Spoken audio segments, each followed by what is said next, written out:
자, 여러분, 우리가 너무 잘한다고 생각하는 이야기 있죠? 바로 가나 혼인잔치. 그런데 이 익숙한 이야기 속에 사실은 엄청난 미스터리가 숨어 있다는 거 알고 계셨나요? 오늘 그걸 한번 제대로 파헤쳐 보겠습니다. 상황은 아주 심플해요. 그런데 정말 최악이죠. 한창 신나야 할 결혼식 피로연에서 글쎄, 가장 중요한 포도주가 똑 떨어져 버린 겁니다. 자, 그럼 이게 그냥 아이고 어쩌나 하고 끝날 해프닝일까요? 아니면 이 단순해 보이는 사건 뒤에 뭔가 훨씬 더 큰 의미가 숨어 있는 걸까요? 바로 이 지점이 오늘 우리가 파고들 핵심 질문입니다. 그래서 오늘 이 미스터리를 풀기 위해서 우리 이런 순서로 한번 따라가 볼 거예요. 먼저 사건이 벌어진 배경부터 짚어보고요. 그 다음에 이야기 곳곳에 숨어 있는 단서들을 찾아낼 겁니다. 그리고 이 사건의 하이라이트죠. 바로 항아리의 비밀을 파헤치고 이게 왜 그냥 기적이 아니라 표적인지, 그리고 이 모든 게 대체 뭘 의미하는 건지 차근차근 결론까지 달려가 보겠습니다. 자, 첫 번째 파트입니다. 혼인잔치와 기적. 이 사건이 어떻게 시작됐는지 그 무대부터 한번 살펴보죠. 이 이야기는 신기하게도 요한복음에만 나오는데요. 예수가 그저 평범한 결혼식 하객으로 참석하면서 모든 게 시작됩니다. 여러분, 그때 당시 문화에서 포도주는 그냥 음료수가 아니었어요.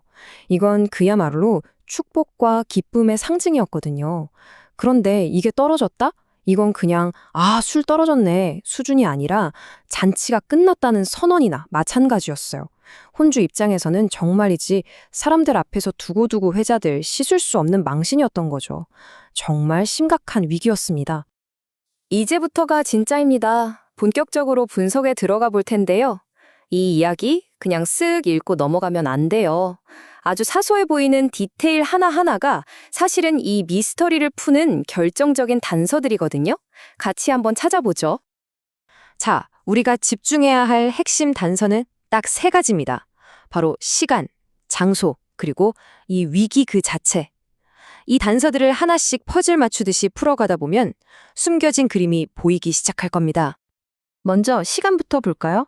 성경에 사흘째 되던 날이라고 딱 명시되어 있는데 이게 그냥 날짜를 말하는 게 아니에요. 구약 성경을 조금이라도 아시는 분들은 하실 거예요.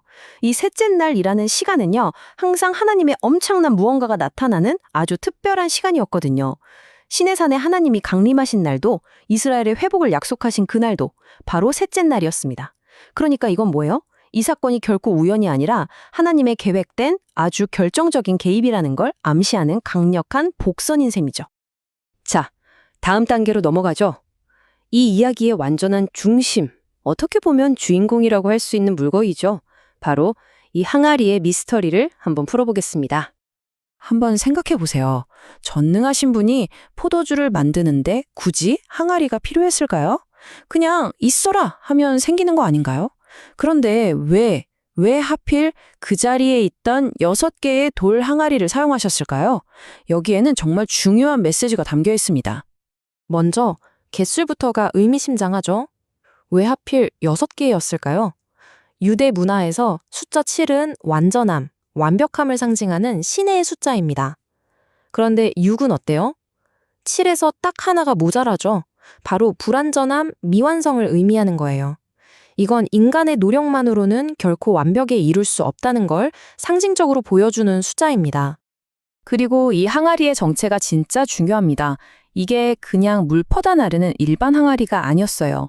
유대인들의 정결 예식, 그러니까 종교적으로 몸을 깨끗하게 하는 의식에 사용되던 아주 특별한 돌 항아리였습니다. 당시 유대 율법인 할라카를 보면 돌로 만든 그릇은 부정, 그러니까 더러움을 타지 않는다고 해서 아주 중요하게 여겼거든요. 이 항아리의 원래 목적은 뭐다? 바로 손과 발을 씻어서 외적인 깨끗함을 유지하는 거였죠. 바로 이 지점에서 정말 엄청난 반전이 일어납니다. 보세요. 예수는 사람의 겉을 씻는 데 쓰이던 율법의 물을 사람의 속을 기쁨으로 채우는 은혜의 포도주로 바꿔버리신 겁니다. 이건 단순히 액체의 종류를 바꾼 게 아니에요. 인간의 노력으로 지키던 낡은 종교의 시대를 끝내고 하늘로부터 부어지는 신적인 풍요, 즉 은혜의 시대가 시작됐음을 온 세상에 선포하는 그야말로 혁명적인 퍼포먼스였던 거죠. 바로 이래서 요한복음은 이 사건을 그냥 기적이라고 하지 않고 굳이 표적이라고 부르는 겁니다. 이건 그냥 신기하다 하고 끝날 마술쇼가 아니라는 거예요. 이건 메시지입니다. 아주 중요한 메시지요. 여기에서 표적, 헬라어로는 세메이온이라고 하는데요. 이게 뭐냐면 도로에 있는 표지판 같은 거예요. 표지판 자체가 목적지가 아니잖아요. 어딘가를 가리키고 있죠. 바로 그거예요. 이 기적은 나를 봐가 아니라 이 기적을 통해 진짜 중요한 저것을 봐라고 외치고 있는 겁니다. 그게 뭐냐? 바로 예수님이 누구신지, 그분이 이 땅에 왜 오셨는지를 가리키는 첫 번째 이정표였던 거죠. 그래서 어머니 마리아가 포도주가 떨어졌다고 했을 때 예수님의 대답이 좀 차갑게 들릴 수 있어요. 여자여, 그게 나와 무슨 상관이 있습니까? 근데 여기서 여자여는 엄마를 무시하는 말이 전혀 아니고요. 오히려 이제는 개인적인 아들-어머니 관계를 넘어서서 오직 하나님의 뜻을 따르는 공적인 사명을 시작한다는 선언에 가깝습니다. 그리고 내 때가 아직 오지 않았다고 하시죠.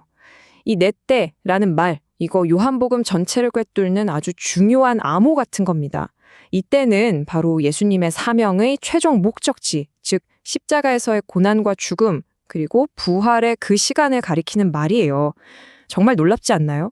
이 첫 번째 표적에서부터 이미 이야기의 클라이맥스인 십자가를 향하고 있었던 겁니다. 자, 그럼 이 놀라운 표적을 전문가들은 어떻게 해석할까요? 아주 저명한 신학자 3명의 관점을 빌려서 우리가 지금까지 분석한 내용의 깊이를 좀 더해보겠습니다.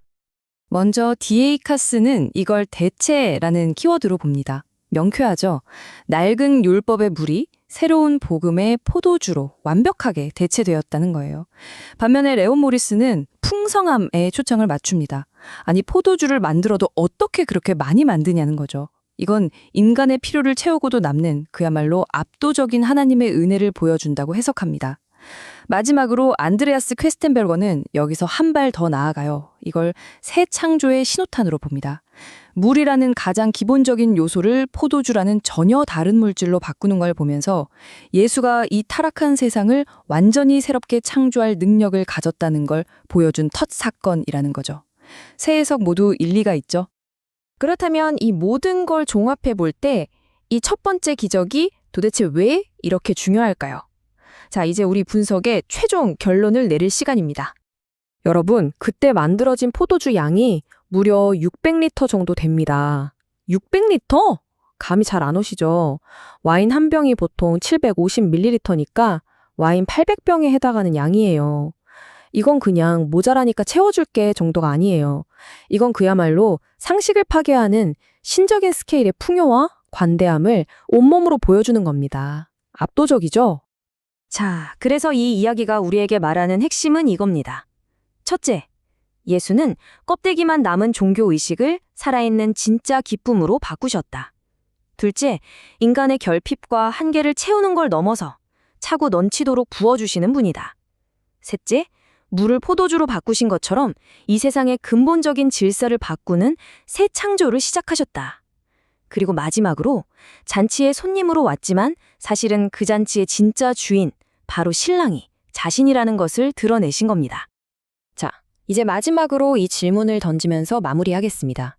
이게 고작 첫 번째 표적이었다는 겁니다. 시작에 불과했다는 거죠. 그렇다면 물을 포도주로 바꾸는 이 엄청난 사건이 단지 시작에 불과했다면 앞으로 펼쳐질 그분의 이야기는 대체 얼마나 더 놀랍고 또 우리에게 무엇을 보여주려는 걸까요?